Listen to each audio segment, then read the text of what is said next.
Bienvenue dans Les Gardiens du quotidien, le JT qui explore les dessous glaçants de l'actualité française. Aujourd'hui, 4 faits divers choquants, 4 visages d'un pays qui semble s'habituer à l'inacceptable.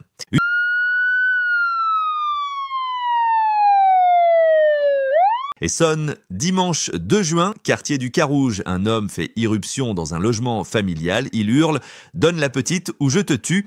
L'individu, de nationalité algérienne, est sous le coup d'une OQTF. Il brandit une fourche, il menace, exhibe ses parties génitales, affirme entendre des voix, internement d'office décidé. Son procès pour tentative d'enlèvement est prévu le 8 août. La famille, sous le choc, a dû quitter les lieux et la mère demande justice. Il aurait pu tuer ma fille. Encore un exemple d'un OQTF non exécuté. Jusqu'à quand ?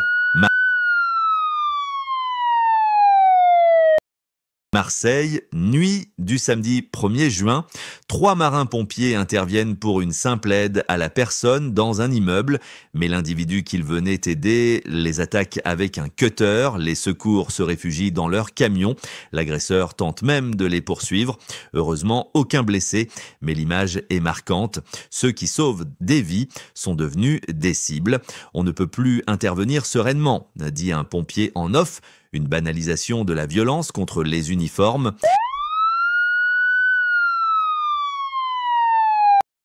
Montélimar, quartier Naucase, lundi 3 juin, 10 balles de calibre 7.62 tirées sur une maison dans la nuit. À l'intérieur, une femme touchée, hospitalisée en urgence. Un enfant de 2 ans était aussi présent. L'enquête parle d'un possible règlement de compte ou d'un avertissement criminel. Voisin, j'ai cru à des pétards, puis j'ai vu les gyrophares. Encore un quartier résidentiel transformé en champ de tir, Kalachnikov, arme de guerre. La criminalité se militarise. La Baule, mercredi 29 mai, une femme rentre chez elle. Elle entend du bruit dans sa cuisine. Un homme, 43 ans, en train de boire un café. Il explique « J'avais faim ». L'homme, déjà condamné, est sous tutelle. Il est jugé depuis une unité psychiatrique en visio. Il aurait utilisé une trousse de secours comme oreiller. Encore un cas psychiatrique laissé libre jusqu'à ce qu'il entre chez vous. Le logement n'est plus un sanctuaire. Même votre salon devient accessible.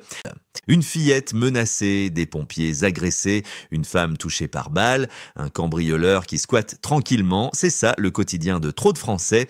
Et c'est pour ça qu'on fait ce JT. Informer, alerter, prévenir. Abonnez-vous à Les Gardiens du quotidien. Merci à tous de nous avoir suivis. On se retrouve demain pour de nouvelles actualités. D'ici là, restez vigilants et surtout, n'hésitez pas à partager vos expériences ou vos conseils en commentaire. Votre témoignage peut aider d'autres personnes à éviter le pire. Abonnez-vous à la chaîne et rejoignez la communauté des Gardiens du quotidien pour ne rien manquer des prochaines alertes, faits divers et conseils de sécurité. Parce que prévenir, c'est déjà agir.